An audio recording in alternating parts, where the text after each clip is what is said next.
क्योंकि साक्षात मोक्ष का कारण तो है आत्मज्ञान, शुद्धोपयोग।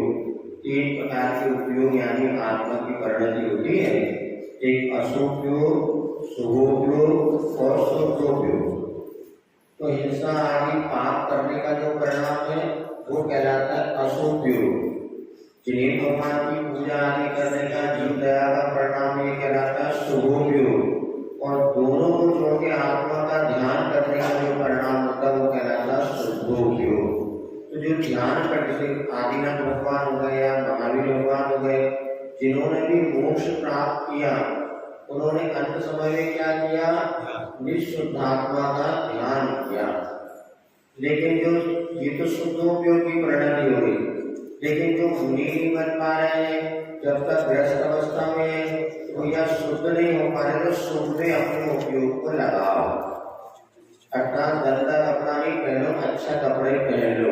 जब तक पूरी तरह दिगंबर मुद्रा को धारण नहीं कर पा रहे तो राग रंग से उठ करके थोड़े सामान्य पे आ रहे। तो शुभोपयोग की क्रिया क्या होता है? अनुक्रम करी से ऊपर रहे, नेम सकल है, नियम से सारे पापों को नाश करता हुआ अनुक्रम से क्रम से शिवपद मिलेगा। पूजा से साक्षात शिवपद नहीं मिलेगा, क्योंकि अभी तो क्या होगा? आपके पापों का क्षय करते हुए पुण्य मिलेगा। पुण्य से क्या होगा? चक्री, चक्रवर्ती, खगधर माने विद्याधर, इंद्र आदि का पद अपने आप मिलता है। जिन्हें भगवान की भक्ति जो पुण्य का संचय होता है, ऐसे महान महान पदों की प्राप्ति होती। हमने तो आपको बताया था। आज जो हम मुनि बने, हमें लगता वो जिन्हें भगवान की पूजा का ही फल है, क्योंकि जब उस समय इतनी प्रतिकूलता और इतनी छोटी अवस्था और सबसे बड़ी बात तो 19 साल के लिए आगे से रखेंगे नहीं रखेंगे, लेकिन ये बहुत एक प्रश्नवाचक चिन्ह था। और वहां पर ऐसी अद्भुतता बनती चली गई, जब मुनि पद भी मिल गया तो छोटे मोटे पद मिलना तो सहज है। इसलिए आज उसी हम लोगों की बार बार कहते थे, सब ब्रह्मचारी लोग मिलकर एक साथ पूजा करो, अच्छे अभिषेक पूजन करो, क्योंकि गृहस्थ आश्रम में काम पूरी कामदान मन वांछित फल अगर कहीं मिलेगा तो श्री भगवान की भक्ति से मिलेगा। और जो हमारा जीवन दुखी है, इसलिए दुखी है कि हमारे पास कुछ नहीं है, लेकिन तृष्णा बहुत है, इच्छाएं बहुत है, तो इच्छाओं को भी सामंजस्य होती चली जाती है। थोड़ी सी वस्तु में व्यक्ति को बहुत आनंद आ जाता है, और यदि तृष्णा बढ़ रही है तो कितना भी मिल जाए वो कभी भी आनंदित होता नहीं, हमेशा रोता रहेगा हमारे पास तो कुछ भी नहीं है। अरे और जिसके पास तृष्णा चली गई, अरे भैया पूर्व में अपने का भगवान का दिया, कम से कम 2 वक्त की रोटी तो मिल रही है, कुछ लोगों को देव भी नहीं मिल रहा। इसको सकारात्मक सोच जिसको हम कहते हैं। आज सबसे ज्यादा व्यक्ति के नेगेटिव थॉट, नकारात्मक सोच, और जिन्हें भगवान की भक्ति से हमने देखा सकारात्मक सोच पैदा होती। भगवान हमारे कष्ट हरे ना हरे, लेकिन भगवान की भक्ति करने से कष्टों को सहने की क्षमता हमारे पास आ जाती है। आई बात समझ में? भगवान हमारे कष्ट दूर करेंगे क्या? नहीं करेंगे, लेकिन उस कष्टों में सबके दूर कर देते हो, लेकिन वो नहीं करेंगे। हम उनकी भक्ति करने से ऐसे हमारे परिणाम बनते हैं कि बड़े से बड़े कष्ट भी आ जाए ना तो लगता ही नहीं कोई कष्ट आया, अरे इतनी तकलीफ आई तकलीफ तो निकल गया। तो ये जिन्हें भगवान की भक्ति का प्रताप है। श्रावक नहीं, मुनि महाराज भी भगवान की भक्ति करते हैं। मानतो महाराज ने भक्तामृत स्तोत्र लिखा, जब उनके जीवन में संकट आया, बाजीराज ने एक ही रात स्तोत्र की, समुद्रवत महाराज ने स्वयं स्तोत्र की रचना की। क्योंकि मुनि महाराज के अगर है तो आपके जैसे ना, उनके जीवन में जो अशुभ कर्म का होना याद है तो किसको याद करेंगे? तो भगवान को याद करेंगे। भगवान की भक्ति उस समय आत्मा का ध्यान नहीं होता। सुन रही है? ध्यान देखो, जब जीवन में संकट आता है ना, उस समय आत्मा ध्यान नहीं आती, उसमें तो भगवान ही ध्यान रहे। भगवान मेरी रक्षा करो, नहीं त्राता नहीं त्राता नहीं त्राता, जगत में बीत रहा देखो न भूलो न। हे भगवान, आपके सिवा मेरा कोई रक्षक तो है नहीं, रक्ष रक्ष दिनेश्वरा करते ना, अन्यथा शरणम नास्ति त्वमेव शरणम तस्मात् कारुण्यामेव रक्ष रक्ष दिनेश्वरा। हे भगवान मेरी रक्षा करो, हे भगवान मेरी रक्षा करो, हे भगवान मेरी रक्षा करो। ये भगवान से दूसरा से आए तुम्हारा बॉडी गार्ड हो जाए, से दूसरा छोड़ के आएंगे क्या? नहीं, ये भी हमें पता है, लेकिन फिर भी हमारा यही व्यवहार है कि हमारा भगवान आपके सिवा कोई रक्षक। और जब भगवान की ऐसी प्रार्थना करते हमारे ऐसा आत्मबल विश्वास पैदा होता है कि अपने आप पुण्य का सच्चा होता है, अशुभ कर्मों का अच्छा होता है, और हमारी रक्षा स्वयं होती चली जाती है। इसलिए भगवान करते हैं नहीं, जैन दर्शन कभी भगवान को करता नहीं मानता, किंतु भगवान के सिवा कोई दूसरा निमित्त भी नहीं है जिससे हमारे परिणामों की निर्मलता बन सके। इसलिए वो हमेशा जितना समय मिलता है, हम लोग मुनि महाराज के 6 आवश्यकों में स्वाध्याय को आवश्यक नहीं बताया, लेकिन वंदना और स्तुति को आवश्यक बनाया। स्तुति वंदना ये आवश्यक बताया, लेकिन स्वाध्याय नहीं, क्योंकि स्वाध्याय तो 24 घंटे की रात का चल ही रहा है, क्योंकि समय मिले तो जिन्हें भगवान की स्तुति करना, वंदना करना, इसको आवश्यक बताया। इसीलिए श्रावक को भी जिन्हें भगवान की पूजन आवश्यक बताया, किंतु इसके साथ साथ स्वाध्याय भी आवश्यक बताया है श्रावकों के लिए। देव पूजा, गुरुकाशी, स्वाध्याय, संयम, तप, दान, ऐसे श्रावक के लिए स्वाध्याय आवश्यक है। जितना पूजन आवश्यक है उतना ही स्वाध्याय करना आवश्यक है। इसके लिए श्रावकों के लिए, मुनि महाराज के लिए स्वाध्याय प्रति समय क्रिया कर रहे, सावधानी पानी से करें तो उनका स्वाध्याय चल ही रहा है। जैसे आगम में लिखा है 4 हाथ जमीन देख के चलना, इसको ईजा समिति कहते हैं। यदि मुनिराज 4 हाथ जमीन देख करके चल रहे तो उसका परम स्वाध्याय हो रहा है। राग द्वेष नहीं करना, राग द्वेष नहीं कर रहे हैं तो परम स्वाध्याय हो रहा है। तो श्रावकों के लिए ऐसा नहीं है, वो तो बार बार जब पढ़ लेता है तो थोड़ी देर के परिणामों की विशुद्धि बनती है, उसके बाद यथाशक्ति को पुरुषार्थ करता है। इसीलिए पूजन जैसा कोई दूसरा सहारा अपने जीवन में देव पूजा जैसा है ही नहीं, और समय ही निकलता। समय सबके पास है, समय तो निकालना पड़ता है। समय निकाल लो तो निकल जाता, और नहीं निकालो तो नाली साफ करते करते सुबह 1.5 घंटा निकाल देते हो। कहीं नहीं श्रावक का काम कुछ नहीं, सुबह के कहीं जाम लगा रहा है, कहीं ये कर रहा है, और 1-1.5 घंटा उसी में निकाल, तो वही काम 5 मिनट में भी 10 मिनट में भी हो सकता है। इसीलिए यहाँ पर कह दिया कि बड़े बड़े महामुनिराजों ने तब अपने जीवन में जब संकट आया तो भगवान को याद किया, तो आप लोगों को भगवान को याद करना बहुत अनिवार्य है। इसलिए जिन पूजा की यहाँ पर चर्चा आपके सामने रखी गई। तुम बिन में व्याकुल भयो जैसे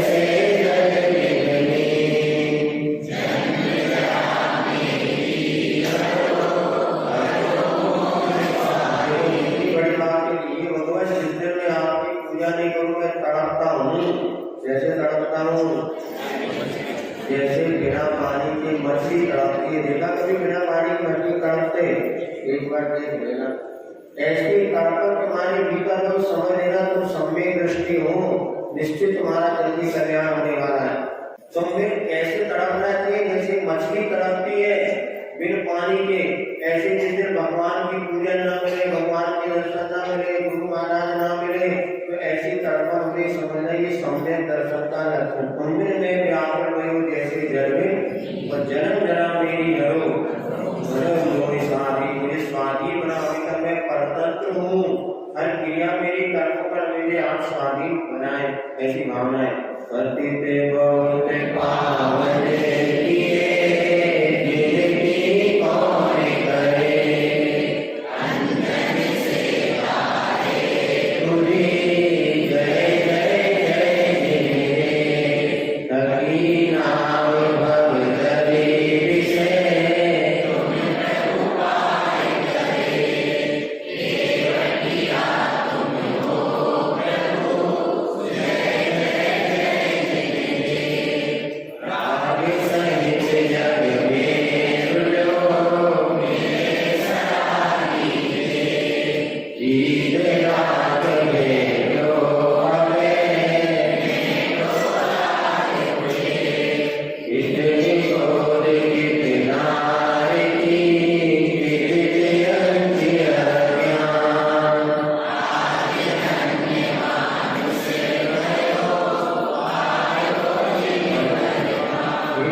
करने को मुझे मिल रहा है, आपकी चरणों की निकटता मुझे मिल रही है। आज मेरा जीवन धन हो गया। धन्य घड़ी धन दिवस योगी, धन्य जन्म वीरो भयो, और आगे कहानी को विख्यात में भटक रहे, कहाँ दुनिया की रात में देख लो आप, कितने लोग भटक रहे हैं, लेकिन उनको सच्ची देवता को नहीं मिल रहे। अभी हम दक्षिण भारत में गए थे तो वहाँ देखा ऐसा विख्यात का प्रचार है कि वहाँ पे सच्ची देवता को बहुत दुर्लभ, समझाने वाले कोई नहीं, जितने मिलते हैं वो सब विख्यात के लिए जाने वाले। जब हम वहाँ पर पहुंचे, शिविर वगैरह लगाया अक्षय सागर जी महाराज जी और आशीष के आशीर्वाद से, तो वहाँ सैकड़ों लोगों ने गांव का गांव परिवर्तित होने लगे, अर्थात सच्चे देवता गुरु से जुड़ने लगे और विख्यात को छोड़ने लगे। ऐसे शांति सागर महाराज जी के समय भी हुआ था। और जब उन्होंने सम्यक से जुड़ते हैं फिर आप उनकी आस्था देखो, ऐसे अपने आप को इतना धन्य मानते हैं कि चलो हमें कोई तो बताने वाला मिला, एक तो बताने वाले भी नहीं है। आप तो यहाँ बैठे बड़े बड़े शहरों में कानूनी वगैरह में आप चले जाओ, जैसे वो आपने देखा ना तारक मेहता का उल्टा चश्मा जितने वो सब क्रियाएं करते हैं, क्यों? क्योंकि वहां पे सब सभी धर्मावलंबी रहते हैं, तो भी हमें एक दूसरे के धर्म का सम्मान करना है और सभी के भगवान पूजा, सभी के कार्यक्रम करना, इसको विनय विख्यात कहते हैं। अब लेकिन भैया लगता है, लेकिन आज अपन यहाँ पर है, अपने को जैन धर्म मिला और जैन धर्म की वितरागता और श्रेष्ठता का जो महत्व आज सुनने को मिल रहा है, ये भी बहुत पुण्य की बात है। और इसको अपने को एक धन्य मानुष भयो पायो जीवन उनको पूजे सुरपति अरपति अरपति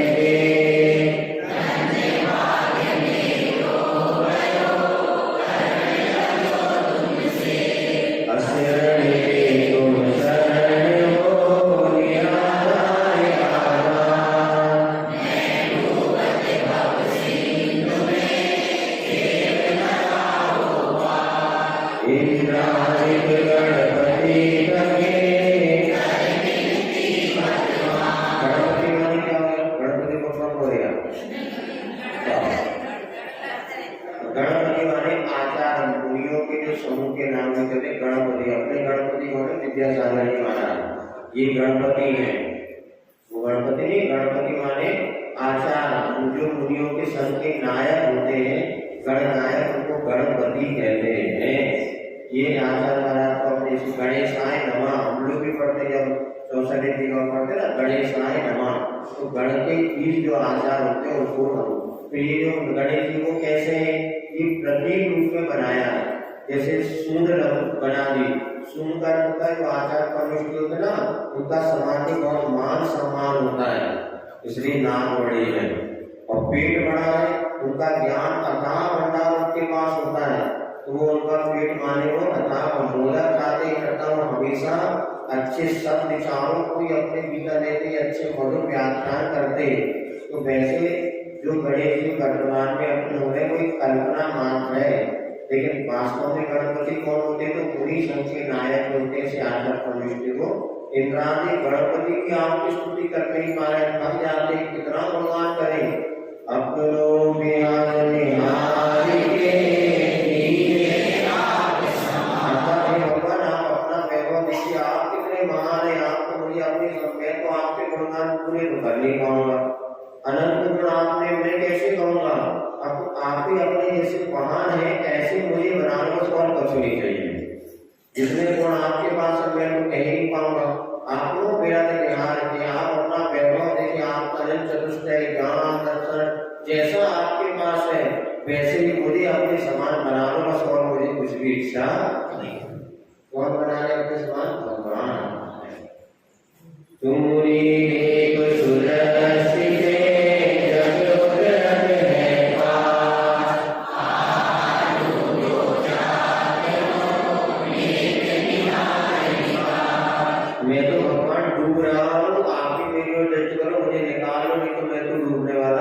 संसार में डूबे रहे, जो मैं करूं और सो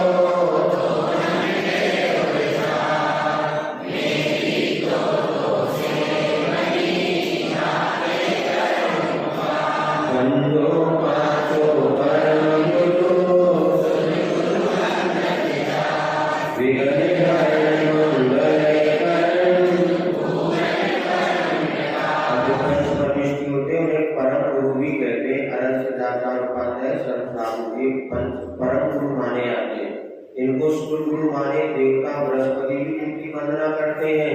ऐसे में वेदों को हरण करने वाले, मंगल को करने वाले, पूर्ण परम प्रकाश उनके पास केवल ज्ञान की प्रकाश का प्राप्त करने वाले या प्राप्त कर लिया है, ऐसे पंच परमेश्वरी मेरे वेदों को हरण करने वाले 24 दिन पदे नमो शिव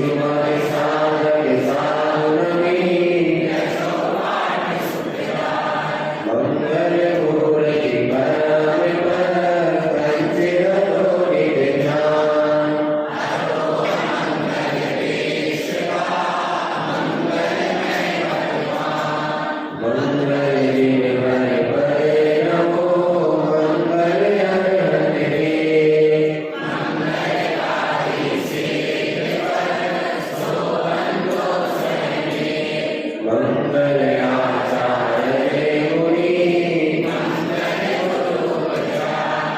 सर्व साधु मंगल करो मंगल सरस्वती माता पिता मंगल में मंगल करो नामी मंगल से सदा जग में मंगल हो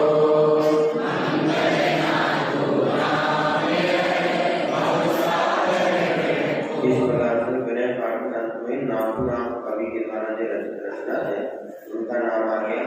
मंगल माने आपको बता दिया पाप को गलाने वाला पुण्य को लाने वाला जो निमित्त होता है उसको मंगल कहते हैं। तो पंच परमेष्टि अनंत मंगलम शुद्ध मंगलम श्रावण मंगलम केवली ब्रह्मो मंगलम और चट्टानी का ये चार ही मंगल है शरण है और उत्तम है। थोड़ी थोड़ी नींद लेगा जो काम एक साथ है। पति माने नाग आई माने होता है नाग तो नाग नागे होते हैं नाग नाग सरस्वती कहापति आई माने नाग आई विस्तार अंजन जैसे पापी को भी आपने तार दिया। राजन अंजन चोर जो था ना अंजन चोर था लेकिन वो बाद में भगवान जब उसने पाप को छोड़ दिया मुनि का धारण करके मोक्ष चले गए। अंजन जैसे पापी भी आपकी शरण में आकर के संसार के रूपों से पार हो गए और आपने उसको पार लगा कर मैं तो कभी पापी हूँ मुझे भी पार लगा। चलिए पुष्पांजलि पुष्प क्षेपण करके उसके बाद कार्यक्रम करके पूजा प्रारंभ करते हैं। ऐसे